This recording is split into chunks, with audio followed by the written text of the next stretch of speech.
1,000 years ago, near modern-day St. Louis, Missouri, there was a vibrant, bustling city called Cahokia. It was a Native American city, the largest and most influential one in Mississippian culture. At its peak, around 1050 BCE, Cahokia was home to as many as 30,000 people, making it larger than Paris at the time. But what's interesting is that Cahokia didn't have any big marketplace. Usually trade was the backbone of any big city, yet this one stood out for archaeologists. That's because Cahokia wasn't about commerce. It was about culture, community, and parties. The people who lived there threw massive parties that would last for days. The city's grandest feature was its 50-acre plaza, surrounded by amazing earthen pyramids.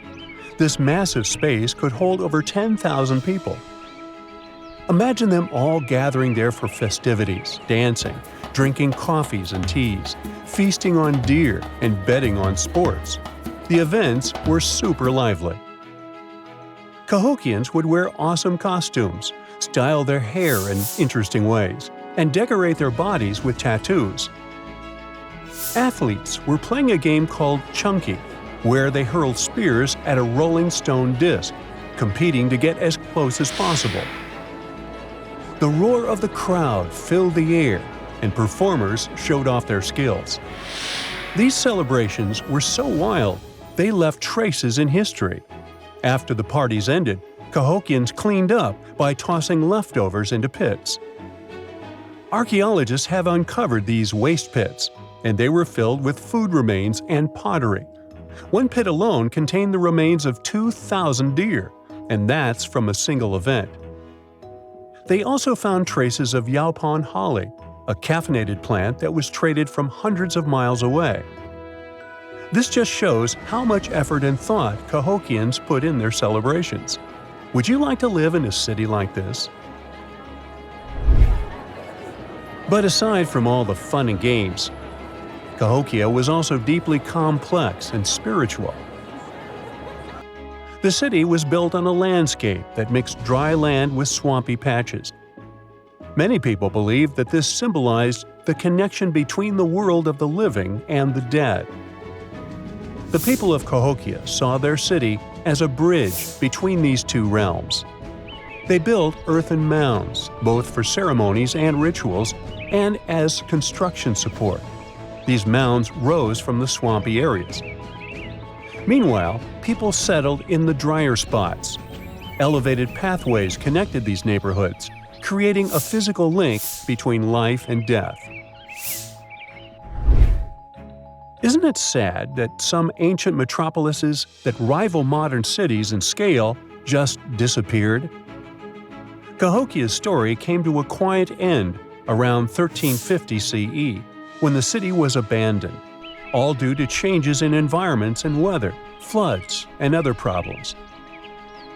But the influence of Cahokia was so big, it spread to distant places. Some of their traditions, like chunky and yaupon tea, have survived in native communities to this day. Today, Cahokia is a UNESCO World Heritage Site, and it's not the only megacity we lost. About 5,000 years ago, people in the Indus Valley built some of the world's first cities. Mohenjo Daro was an ancient city in what is now Pakistan. The city was built around 2500 BCE, and back then, it was a thriving hub of the Indus civilization. Sure, it was much smaller than modern cities, but it was quite huge at the time, around 40,000 inhabitants. It looks like the locals were crazily strict and disciplined people. The city's planning and organization were incredible. It was laid out in a grid pattern. Streets and important buildings aligned along the north-south axis, probably to match the movement of the sun and moon. They also built one of the most advanced systems for water and waste management of their time. The city had about 700 wells. Nearly every house had its own. Most homes also had private bathrooms with drainages and even underground sewers. This shows how skilled these people were at staying clean.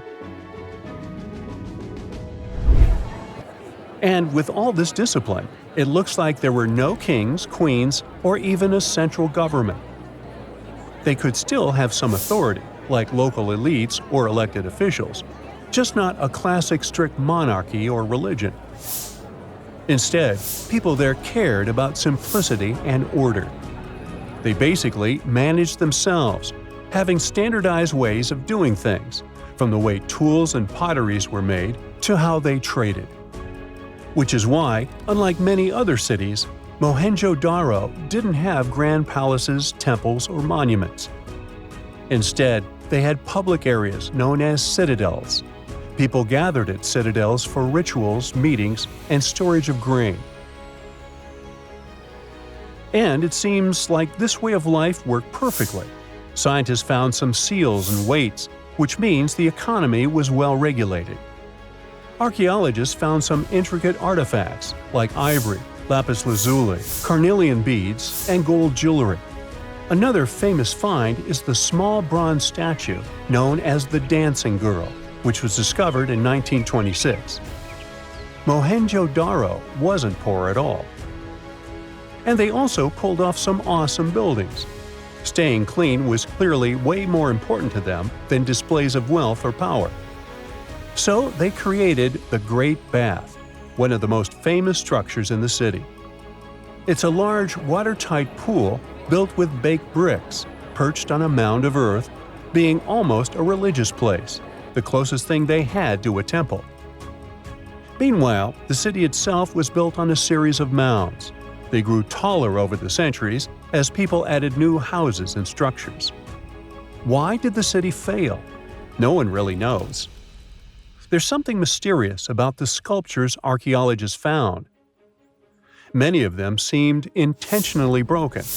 This means the city's later inhabitants, maybe invaders or something, destroyed them for some reason. Some scientists think that the Indus River may have shifted course, disrupting agriculture and trade. But there's no evidence of a flood or any big event like this. It just seems like, over time, the entire Indus civilization just gradually faded away. By 1900 BCE, the culture had shifted and didn't leave much behind. Let me tell you now about the ancient city of Kos, which is located where the modern town of Kos now stands in Greece. Imagine arriving by sea, and the first thing that hits you is the sheer grandeur of its agora, this massive public square built with stones in different colors, laid out on terraces that rise above you. It was one of the biggest in the ancient world, and it made a great impression on anyone approaching the city. This place has a rich history dating back to around 2300 to 2200 BCE. A long time ago, local folk gathered up from different parts of the island to form a new city in the northeast. People have lived there since the Bronze Age, and over time, it became a super important center of culture and trade. And no wonder, since it's right near a natural harbor. The harbor was sheltered by two breakwaters, and people built some of the most important religious sites there, including the sanctuaries of Aphrodite and Hercules. Kos wasn't just beautiful, though. It had some brilliant design. The whole city was laid out in a neat grid, with streets crossing each other at perfect right angles, literally looking almost like a modern city. Thanks to this, moving around was super easy, and the blocks, or insulae, were big enough to fit several large houses. Kos remained largely unchanged until the 6th century CE. Over time, it started gradually shrinking in size, confined within the walls of what is now the Chora neighborhood. Meanwhile, Palmyra was an ancient city built around a beautiful oasis sometime around the 3rd millennium BCE.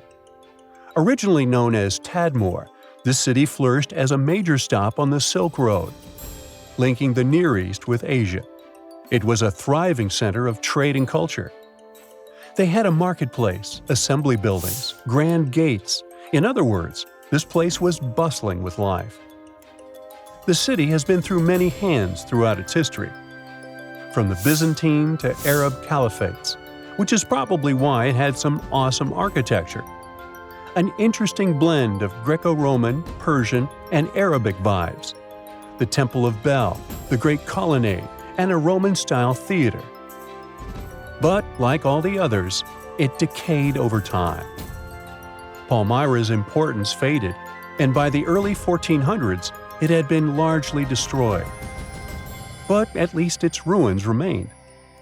Right now, they're a UNESCO World Heritage Site. That's it for today. So hey, if you pacified your curiosity, then give the video a like and share it with your friends. Or if you want more, just click on these videos and stay on the bright side.